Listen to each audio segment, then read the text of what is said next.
सुप्रभात बच्चों। आप सब कैसे हैं? आप स्वस्थ होंगे, सुरक्षित होंगे, आनंदित होंगे।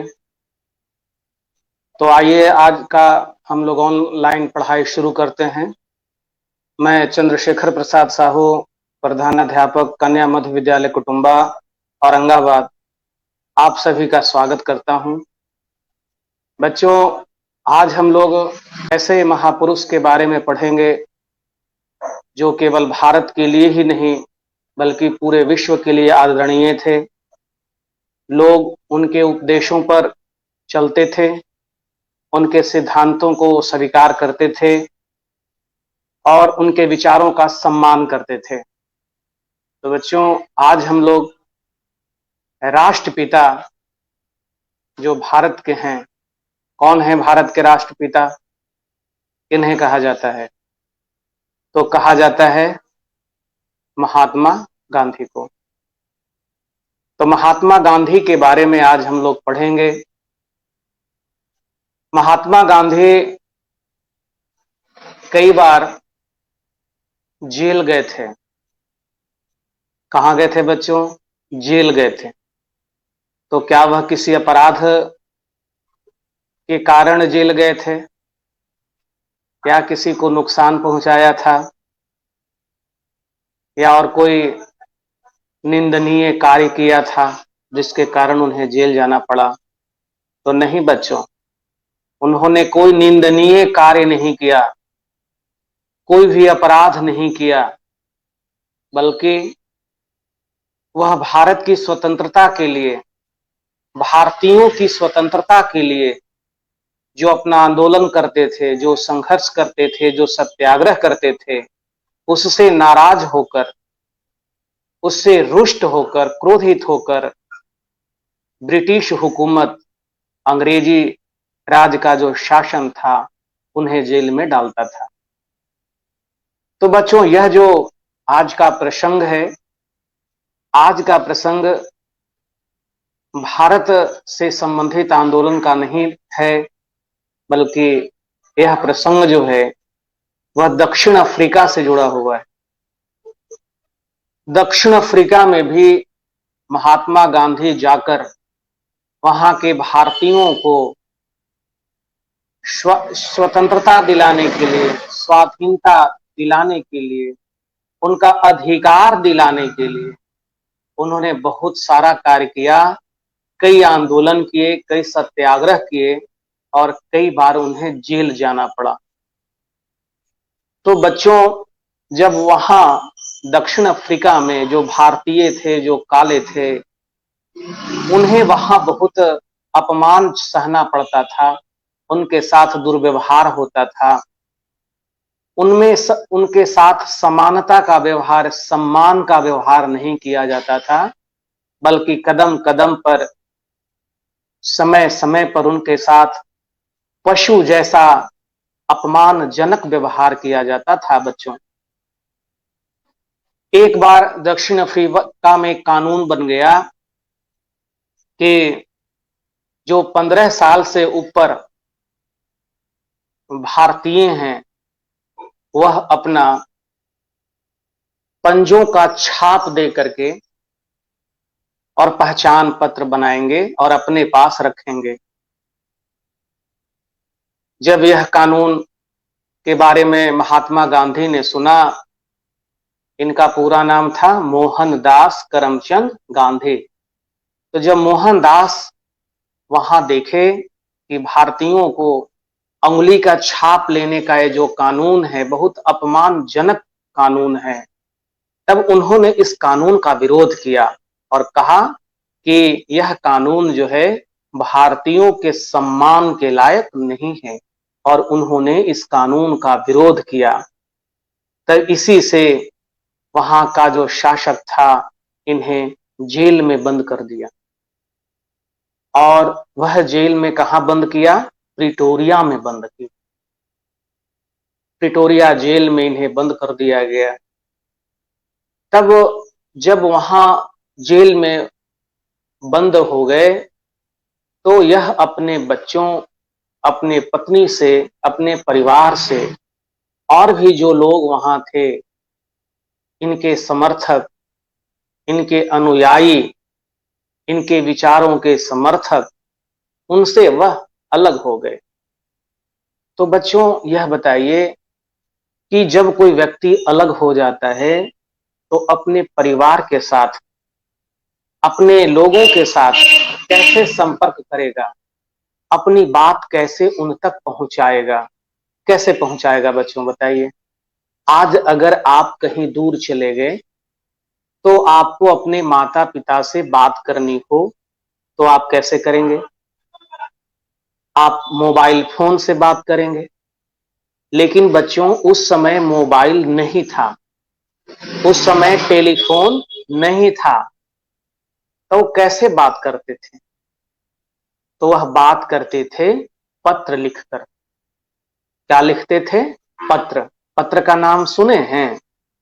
देखिए, अभी कोई व्यक्ति परिवार का जब बाहर रह रहा हो तो वह मोबाइल से अपनी बात कर लेता है और यहाँ का हाल समाचार प्राप्त कर लेता है और अपना भी हाल समाचार बता देता है।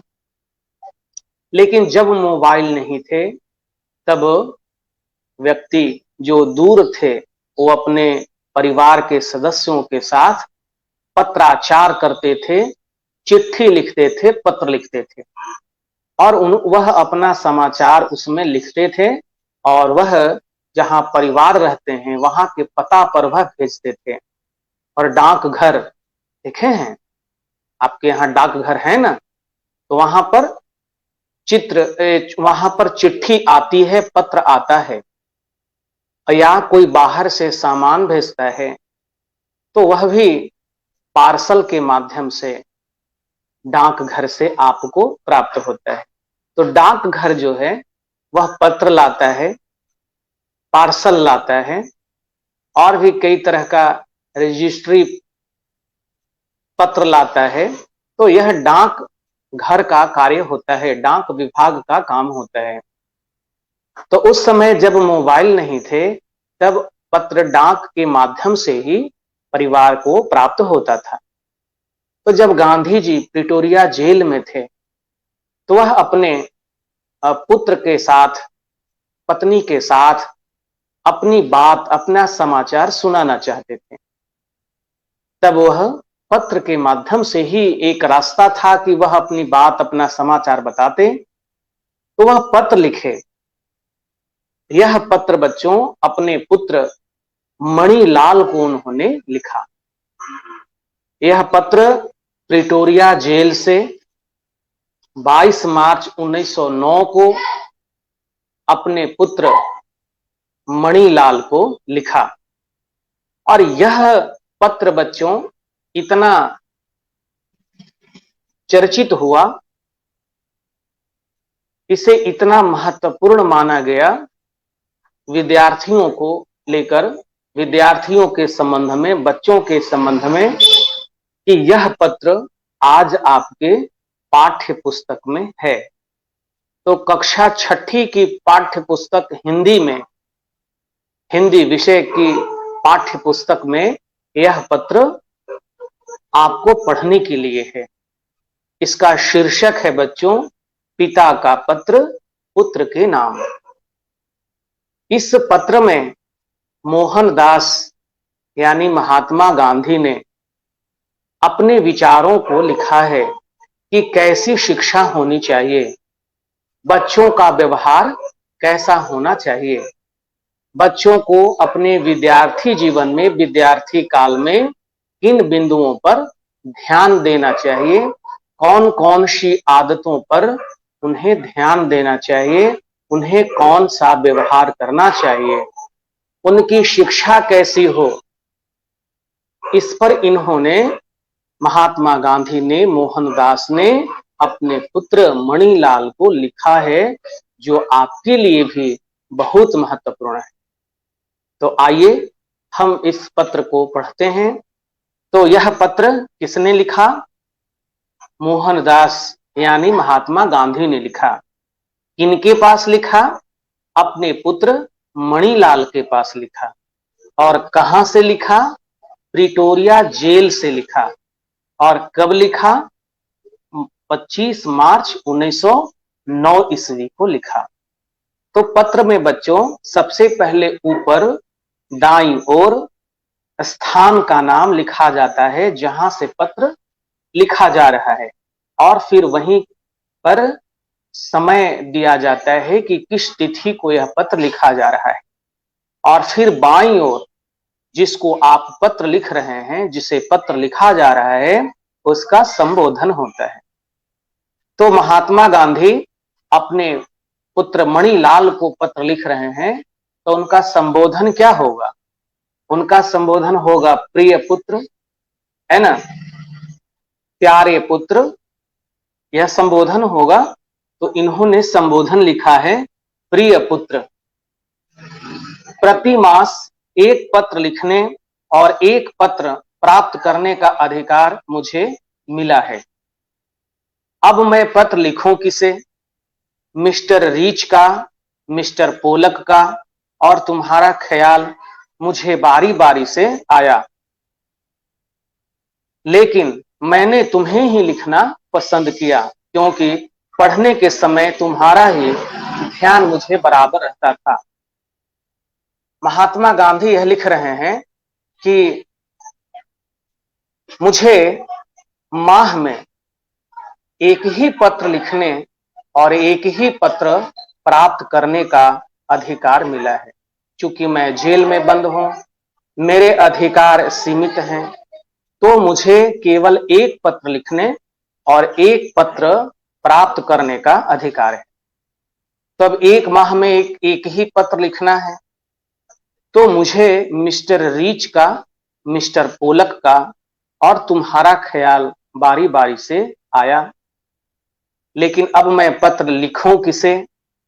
तो मुझे पढ़ने के समय, लिखने के समय तुम्हारा ध्यान हो आता है, इसलिए मैं तुम्हें यह पत्र लिख रहा हूं। मेरे बारे में तुम जरा भी चिंता मत करना। चूंकि जेल में थे तो परिवार में चिंता होना स्वाभाविक है कि जेल में कैसा कष्टदायक जीवन वह भोगते होंगे। तो उनकी चिंता को दूर करने के लिए मोहनदास लिखते हैं कि मेरे बारे में तुम जरा भी चिंता मत करना। विशेष कुछ कहने का अधिकार मुझे नहीं है, मैं पूर्ण रूप से शांति में हूं। मैं यहाँ के बारे में बहुत ज्यादा तुम्हें नहीं बता सकता क्योंकि वह मेरे अधिकार में नहीं है। बस इतना ही समझ लो कि मैं पूर्ण रूप से शांति में हूं। अब आगे लिखते हैं, आशा है कि बा अच्छी हो गई होंगी। बा, बा यहां वह कह रहे हैं, अपनी पत्नी को संबोधित कर रही हैं। इनकी पत्नी का नाम था कस्तूरबा। तो कस्तूरबा को यह, अपनी पत्नी को यह बा कहकर संबोधित करते थे। तो यह लिखते हैं कि मेरे आशा है कि बा अच्छी हो गई होगी। मुझे मालूम है कि तुम्हारे कुछ पत्र यहां आए हैं, लेकिन वे मुझे नहीं दिए गए। फिर भी डिप्टी गवर्नर की उदारता से मुझे मालूम हुआ कि बा का स्वास्थ्य सुधर रहा है। तुम कई पत्र लिखे, लेकिन वह पत्र मुझे नहीं मिले क्योंकि मुझे माह में एक ही पत्र मिला ना है। तो यहाँ डिप्टी गवर्नर जो है वो बहुत उदार हैं, अच्छे किस्म के इंसान हैं। उन्होंने मुझे बता दिया है कि आपकी पत्नी कस्तूरबा का स्वास्थ्य में सुधार हो रहा है। तो मुझे यह जानकारी मिल गई है कि उनका स्वास्थ्य सुधर रहा है। क्या वे फिर से चलने फिरने लगी? कहते हैं कि पूछते हैं कि क्या वे फिर से चलने फिरने लगी? बा और तुम लोग सवेरे दूध के साथ साबूदाना बराबर ले रहे होगे। महात्मा गांधी लिखते हैं कि सुबह में सवेरे दूध के साथ तुम साबूदाना ले रहे होगे। और अब कुछ तुम्हारे विषय में कहना चाहूंगा। तुम कैसे हो? पुत्र को कहते हैं कि तुम कैसे हो? तुम पर जो जिम्मेवारी मैंने डाली है, तुम उसके सर्वथा योग्य हो और आनंद से उसे निभा रहे होगे, मुझे ऐसी आशा है।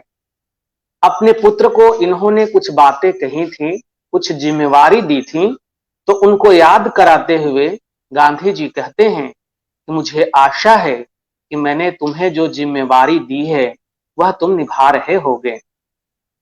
मैं यह जानता हूं कि तुम्हें अपनी शिक्षा के प्रति असंतोष है। तुम्हें जो शिक्षा मिल रही है तुम उससे संतुष्ट नहीं हो, यह मैं जान रहा हूं। जेल में मैंने यहां खूब पढ़ा है।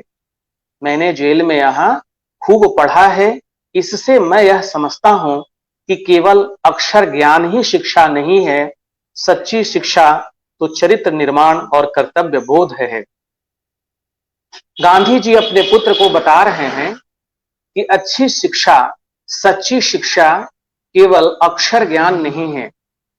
केवल क्लास में पास करना और डिग्री लेना नहीं है, सर्टिफिकेट लेना ही केवल अच्छी ज्ञान नहीं है। सच्ची ज्ञान है चरित्र निर्माण और कर्तव्य बोध। गांधी जी बताते हैं कि सच्ची शिक्षा जो है चरित्र निर्माण और कर्तव्य बोध है। वही शिक्षा सच्ची है जिससे चरित्र का निर्माण हो, जिससे कर्तव्य का बोध हो। यदि यह दृष्टिकोण सही है और मेरे विचार से तो यह बिल्कुल ठीक है, तो तुम सच्ची शिक्षा प्राप्त कर रहे होगे। आजकल तुम्हें अपनी बीमार मां की सेवा का अवसर मिला है। रामदास और देवदास को भी तुम संभाल रहे हो। यदि यह काम तुम अच्छी तरह से और आनंद से करते हो तो तुम्हारी आधी शिक्षा तो इसी के द्वारा पूरी हो जाती है। गांधी जी अपने पुत्र को बताते हैं कि तुम बीमार मां की सेवा कर रहे हो। तुम अपने छोटे भाई रामदास और देवदास को का देखभाल कर रहे हो। तो जब तुम अपने कर्तव्य का पालन कर रहे हो, माता की सेवा कर रहे हो, तो यह सेवा, यह जो कर्तव्य पालन है, यह आधी शिक्षा है। आज ऐसी देखने को मिलता है कि बच्चे केवल शिक्षा का मतलब समझते हैं, परिवार शिक्षा का मतलब समझते हैं कि वह सभी विषयों में अच्छा हो, अच्छा नंबर आए, वह अच्छा अंक से उत्तीर्ण हो, अगली कक्षा में प्रोन्नत हो, पास करे, सर्टिफिकेट फर्स्ट क्लास का और भी अच्छे अंक का मिले। लेकिन गांधी जी बताते हैं कि वह तो शिक्षा है ही, लेकिन वह सच्ची शिक्षा नहीं है। सच्ची शिक्षा है आज्ञा पालन, कर्तव्य पालन, सेवा, बच्चों को प्यार करना, दुलार करना, यानी कि परिवार के कर्तव्य का पालन करना, अच्छी आदतों का को अपनाना, अच्छा व्यवहार करना, जिससे परिवार के सदस्य सुखी हों, आनंदित हों। ऐसी ही शिक्षा सच्ची शिक्षा है। आगे लिखते हैं, उपनिषदों की एक टीका में लिखा है कि प्रथम अर्थात ब्रह्मचर्य आश्रम संन्यास आश्रम के समान है। इसका मुझ पर गहरा प्रभाव पड़ा है। आमोद प्रमोद एक निश्चित आयु तक ही शोभा देते हैं। 12 वर्ष की उम्र के बाद बच्चों को जिम्मेवारी और कर्तव्य का भान होना चाहिए। उन्हें अपने आचार और विचार में सत्य और अहिंसा के प्रयोग की चेष्टा करनी चाहिए। गांधी जी बताते हैं कि केवल खेलना कूदना, आमोद प्रमोद करना ही यह अच्छी बात नहीं है। आमोद प्रमोद, खेलना कूदना एक निश्चित आयु तक ही सही है। बच्चे जब 12 वर्ष से अधिक के हो जाते हैं तो उनमें चरित्र निर्माण का गुण आना चाहिए। उनमें सत्य और अहिंसा के विचारों पर आगे बढ़ने की समझ होनी चाहिए। उन्हें अपनी जिम्मेवारी और कर्तव्य का भाव समझना चाहिए और यह काम वो करें तो भार समझकर नहीं करें, बल्कि एक आनंद का अनुभव करते हुए करें। यह आनंद कृत्रिम भी नहीं होना चाहिए, यह सरल और स्वाभाविक होना चाहिए। मैं जब तुमसे काफी छोटा था तो मुझे स्वयं अपने पिताजी की सेवा करने में बहुत आनंद मिलता था। 12 वर्ष की आयु के बाद आमोद प्रमोद का बहुत ही कम, बल्कि नहीं के समान ही अवसर मुझे मिला है। वह लिखते हैं कि 12 वर्ष के बाद बालक को कई तरह की बातों को समझ लेना चाहिए, जैसे उनमें सत्य और अहिंसा पर चलने की आदत बननी चाहिए। आमोद प्रमोद खेल कूद में ज्यादा समय नहीं देना चाहिए, बल्कि अपने माता पिता की आज्ञा पालन, माता पिता की सेवा, परिवार के सेवा में ही उनको रुचि लेनी चाहिए। तो यह अपने बारे में बताते हैं गांधी जी कि जब वह 12 वर्ष से अधिक थे तो उन्हें खेलने कूदने का ज्यादा समय नहीं मिला, बल्कि वह उस समय अपने पिताजी की सेवा करते थे। तो यह बताते हैं कि बच्चों को अपनी पढ़ाई के साथ साथ खेल कूद भी एक निश्चित आयु तक ही होनी चाहिए, और फिर अपने परिवार के प्रति उनका ख्याल होना जरूरी है। परिवार के प्रति अच्छी सोच, सेवा, कर्तव्य पालन, आज्ञा पालन उन्हें एक अच्छे गुण, एक अच्छे रास्ते की ओर ले जाता है। संसार में 3 बातें महत्वपूर्ण हैं। गांधी जी बताते हैं कि संसार में 3 बातें महत्वपूर्ण हैं। इसको प्राप्त कर तुम संसार के किसी भी कोने में जाओगे तो अपना निर्वाह कर सकोगे। वह बातें क्या हैं? ये 3 बातें हैं: अपनी आत्मा का, अपने आप का और ईश्वर का सच्चा ज्ञान प्राप्त करना।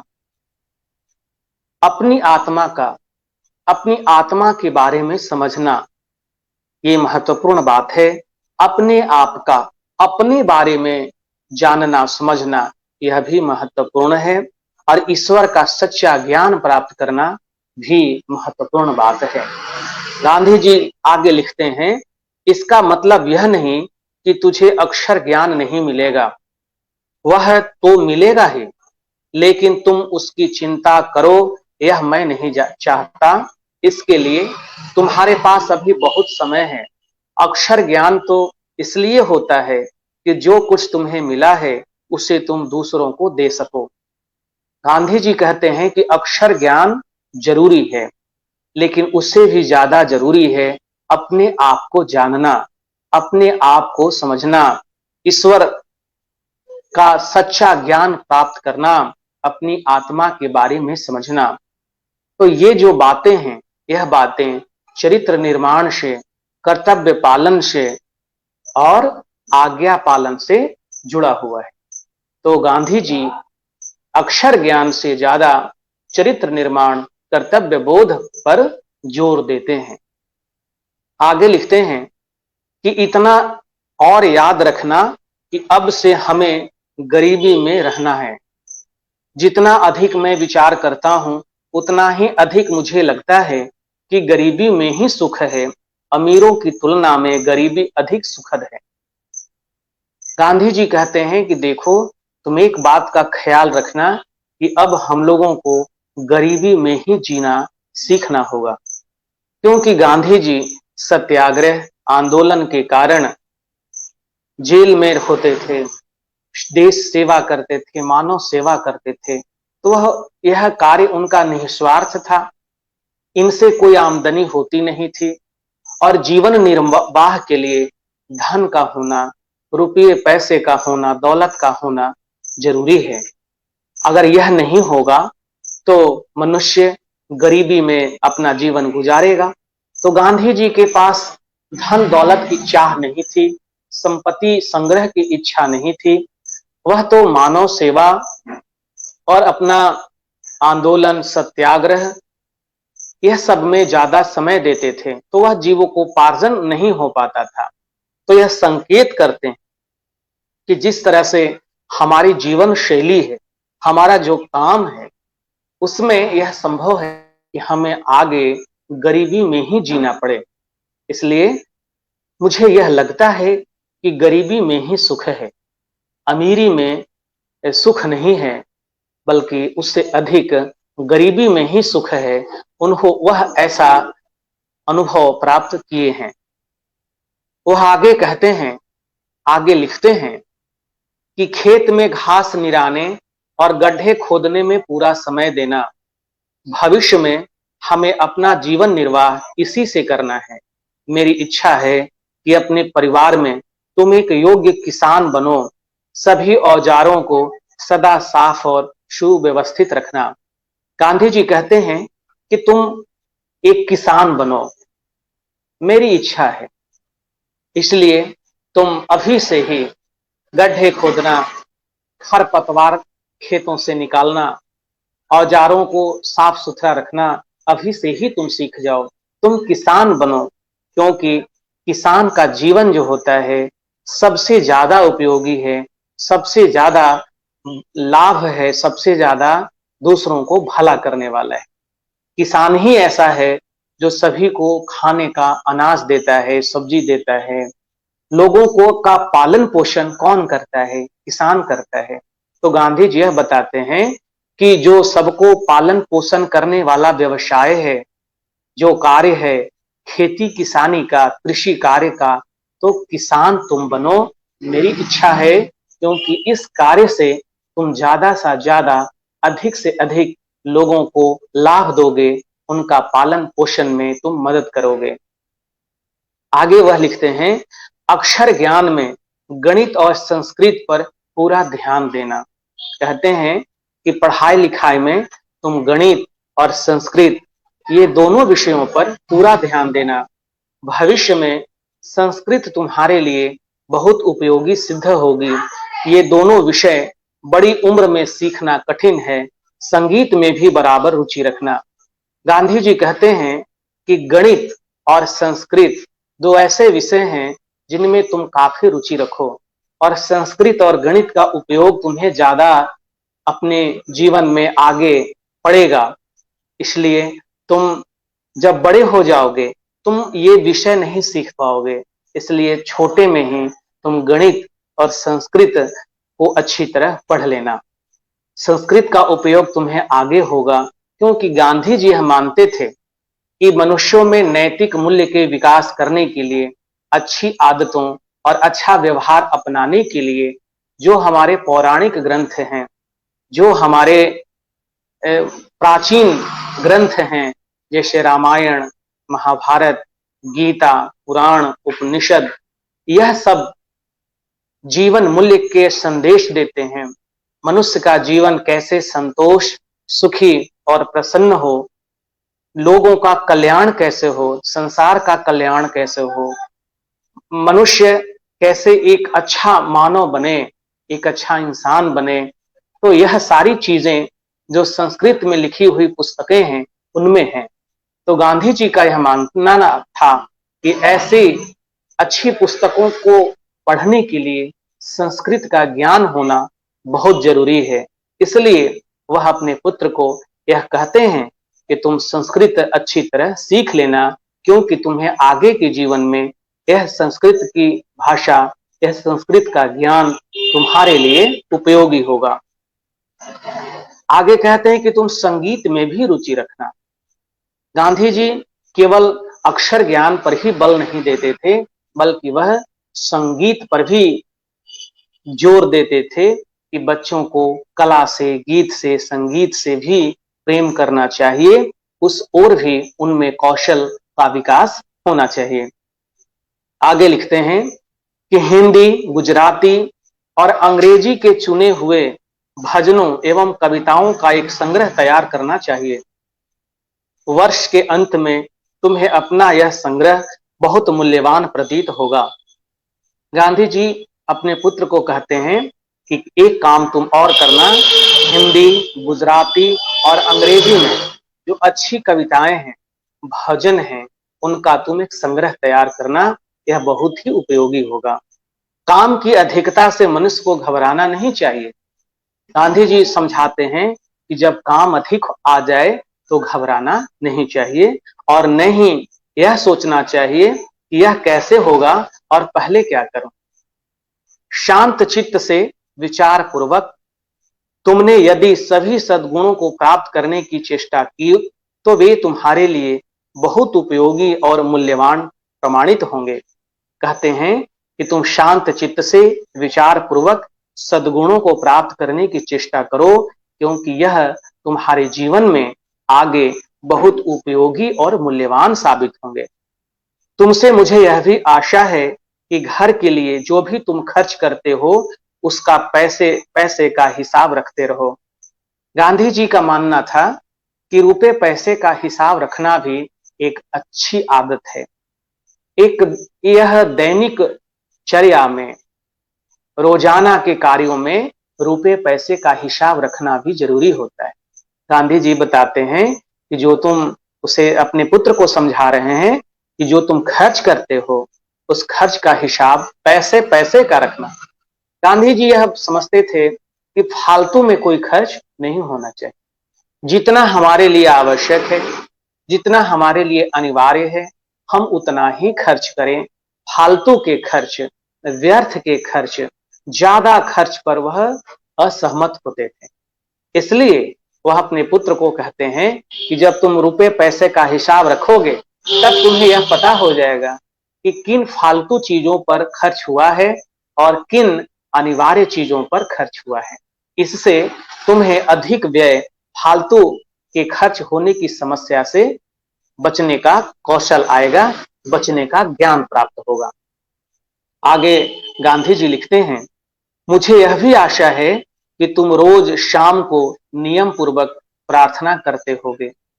गांधी जी कहते हैं कि शाम को ईश्वर का प्रार्थना करनी चाहिए, क्योंकि उससे संतोष, शांति और आनंद की प्राप्ति होती है। और रविवार को श्री विष्ट के यहाँ भी प्रार्थना में जाते होंगे।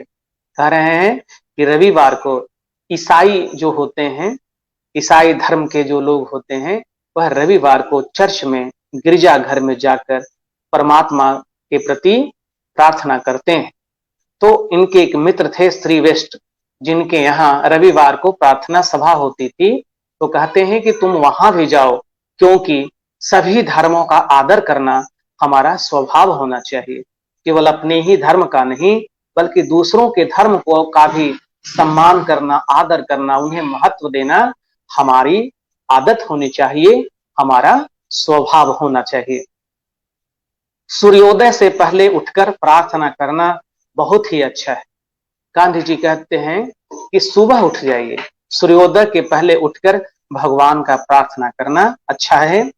प्रयत्न पूर्वक एक निश्चित समय पर ही प्रार्थना करनी चाहिए। कहते हैं कि यह कोशिश होनी चाहिए कि एक निश्चित समय हम बना लें कि इस समय पर ही हम प्रार्थना करेंगे। उससे होता क्या है कि हमारा जो जीवन है, हमारा जो रहन सहन है, वह निश्चित हो जाता है, एक निश्चित समय में पूरा हो जाता है। उससे हम व्यर्थ के समय, फालतू के समय गंवाने से बच जाते हैं। आगे लिखते हैं, यह नियमितता तुम्हें अपने जीवन में आगे चलकर बड़ी सहायक सिद्ध होगी। गांधी जी कहते हैं कि हमें अपना जीवन नियमित तरीके से, निश्चित समय समय पर अपने दैनिक कार्यों को निपटाने की आदत होनी चाहिए।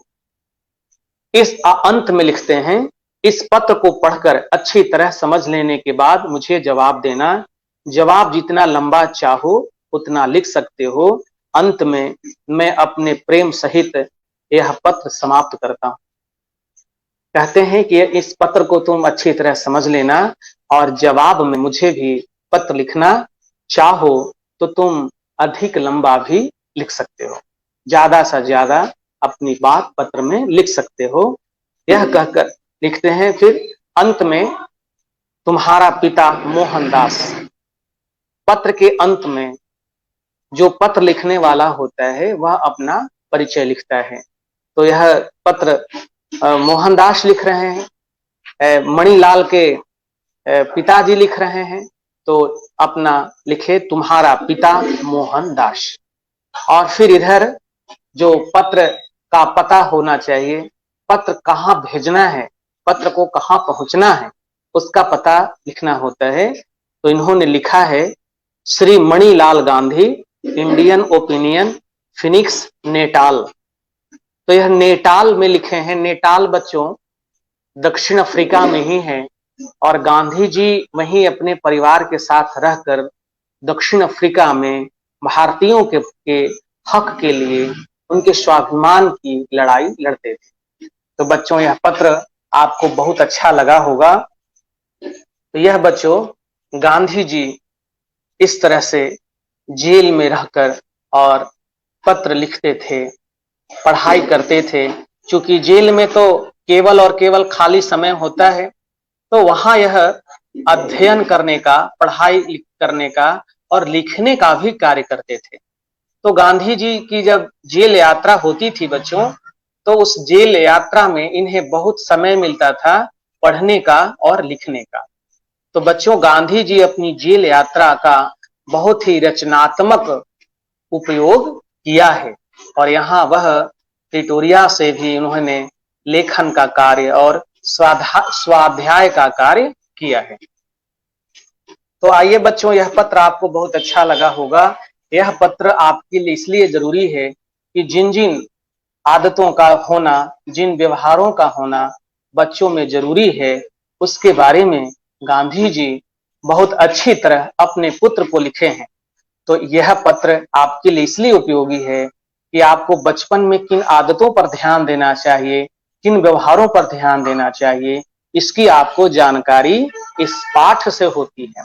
इसलिए यह पाठ बहुत ही उपयोगी है आप सबों के लिए।